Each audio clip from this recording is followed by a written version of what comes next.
Polícia Federal apreendeu na manhã de hoje, na casa da Dinda, residência do senador Fernando Collor, o ex-presidente, um Porsche, um Ferrari e um Lamborghini.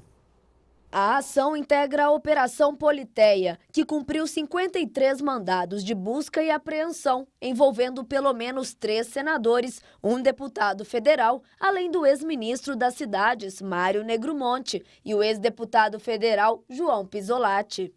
Também foram alvo das ações os senadores Ciro Nogueira, Fernando Bezerra Coelho, Collor e o deputado Eduardo da Fonte, líder do PP na Câmara. A medida apura suposto envolvimento de políticos no esquema de desvios da Petrobras. O ex-presidente e senador Fernando Collor classificou como invasiva e arbitrária a operação da Polícia Federal. Muito bem, eu falei aqui Lamborghini, não, é Lamborghini. Lamborghini, é aquele carrão de milionários, como é o caso do ex-presidente da República, Fernando Collor. Ele saiu pelo impeachment, envolvido em corrupção, na época que ele era presidente. É uma história aí que muitas pessoas acompanharam. Não, os mais jovens, naturalmente, não se lembram disso, a não ser por questões históricas. Mas agora ele está envolvido, completamente envolvido, com várias denúncias no Petrolão. Ele recebeu, segunda denúncia, né? Ainda não foi julgado, mas a denúncia é essa. Ele teria recebido, vamos colocar, teria recebido 20 milhões de reais. Opa! Caiu o copo aqui. Acontece. Muito bem, continuando com a notícia, deixa o copo. Ele teria recebido 20 milhões de reais da UTC, que é aquela empreiteira que o delator e presidente dessa empreiteira, Ricardo Pessoa, tem falado, tem denunciado, tem feito a delação dele. Ele teria recebido 20 milhões de reais, além de outras denúncias. E é interessante, muitas pessoas querem comparar o processo de impeachment do Collor com esse que está sendo colocado agora, apontado da presidente Dilma, mas existem muitas diferenças. E não sou eu quem falo, não. O vice, que foi candidato a vice-presidente na chapa de Aécio Neves, o senador Aloysio Nunes, se eleito, seria hoje o vice-presidente da República, ele disse aí numa entrevista que a Dilma tem respeitabilidade, que ela é ligada a movimentos sociais, tem um partido, e que o Collor tinha um comportamento pessoal chocante, segundo ele, que ele era um personagem burlesco no poder.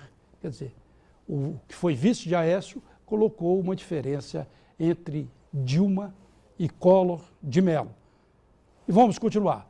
O número de consumidores inadimplentes aumentou 4,52% em junho de 2015 em relação ao mesmo mês do ano passado.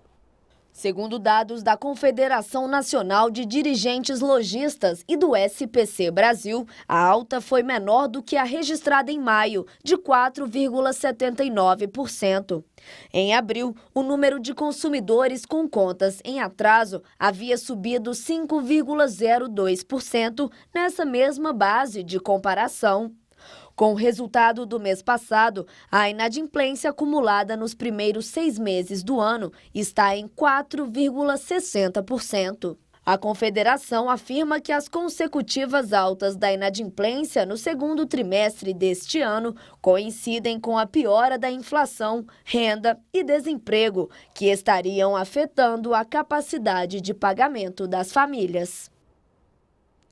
E uma recente decisão do Superior Tribunal de Justiça, publicada em abril deste ano, poderá inviabilizar centenas de loteamentos fechados. Isso porque milhares de proprietários de lotes e casas poderão deixar de pagar uma taxa que é cobrada pela associação que os administra. Em março deste ano, o Superior Tribunal de Justiça alterou o entendimento de que os proprietários de casas e terrenos de loteamentos fechados eram obrigados a pagar pelas despesas dos serviços prestados pela associação, entre eles a portaria, segurança e limpeza, mesmo que não tivessem se associado. Agora, as taxas de manutenção criadas por associações de moradores não obrigam os não associados ou os que a elas não anuíram a arcarem com o valor. Com essa medida, centenas de proprietários serão estimulados a deixar de pagar a taxa de condomínio ou custos de manutenção da associação. O resultado é preocupante, pois sem recursos financeiros não haverá como manter a estrutura de muitos condomínios e nem a segurança das ruas que antes tinham controle da entrada.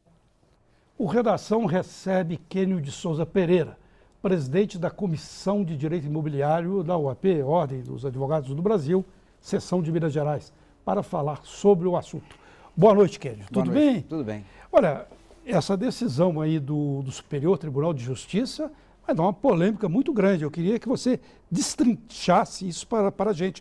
Como que vai ficar esses casos e tudo mais. Essa questão é bem preocupante, porque são centenas de condomínios fechados, que na realidade são loteamentos comuns, em que o loteador vendeu como se fosse condomínio, sem a documentação que vem a dar segurança jurídica aos adquirentes. Logicamente que um condomínio fechado tem maior valor agregado do que um lote comum. E no caso aí, o que irá acontecer? Grande parte desses condomínios não tem um estatuto bem elaborado ou uma convenção de condomínio, enfim, carece de documentação regular que dê respaldo para cobrar em juízo dos inadimplentes. Então haverá realmente vários condomínios fechados se transformando, voltando a ser loteamento comum, o que irá gerar uma perda financeira para os seus coproprietários ou para os adquirentes das casas. O fator mais preocupante é que muitos loteamentos comuns, praticamente vão colocar 30 pessoas, 40 pessoas, criavam associação e obrigavam a pagar a taxa condominial em torno de 400 pessoas. Então essa associação criada de forma precária, ela vai perder essa prerrogativa, esse poder de usar o processo judicial para coibir, para forçar o pagamento. Então, na prática, é uma decisão histórica nesse aspecto, porque não é uma mera decisão do STJ, porque o que acontece no caso é uma decisão da segunda sessão do STJ, ou seja, reuniu todos os ministros da terceira e quarta turma para unificar o entendimento. Então seria uma decisão irreversível. Na prática é isso. Essa decisão vai orientar todos os tribunais do país no sentido de só condenar o pagamento da taxa de condomínio da associação aqueles proprietários de terrenos ou casas que fazem parte da associação, que anuíram a associação. Agora, logicamente, Carlos, aqueles condomínios bem formatados, né, como Alphaville da Vida, condomínios que foram criados desde o início com a formatação jurídica adequada, terão a sua devida valoração, ou seja, serão muito mais fáceis de serem comercializados do que os condomínios que são criados de maneira precária. Então haverá realmente uma preocupação desses loteadores em lançar os condomínios fechados com a documentação mais robusta. Aqui na cercania de Belo Horizonte existem centenas de condomínios. A gente tem notícia de muitas polêmicas que envolvem esses condomínios. E esses lotes, que inclusive são caros, são imóveis caros, eles devem cair de valor, deve acontecer o quê aí? Com certeza, se aquele condomínio fechado tem uma documentação retiro das precária, pedras, por exemplo. O retiro, inclusive, até foi o advogado do proprietário, que foi o primeiro loteamento do Brasil. O meu cliente era o José Araújo Cota, que era um jornalista. José Cota, que quis montar lá um estúdio de cinema. Isso aí, da Atlântida. Era meu cliente. A ideia era um estúdio de cinema que virou um condomínio de luxo. Então você sabe da história, que é uma história que poucas pessoas têm conhecimento. O jornalista sempre sabe um pouquinho daqui, um pouquinho dali, né? Então o Cota, que era meu amigo, inclusive, quando ele lançou aquele condomínio, né, foi o primeiro do Brasil, em função de ser uma coisa inédita, ele conseguiu registrar no cartório de Brumadinho uma convenção de condomínio. Posteriormente, isso passou a ser proibido pelo TJMG, porque o pessoal estava usando convenções de condomínio para burlar a Lei 6766, para criar loteamentos.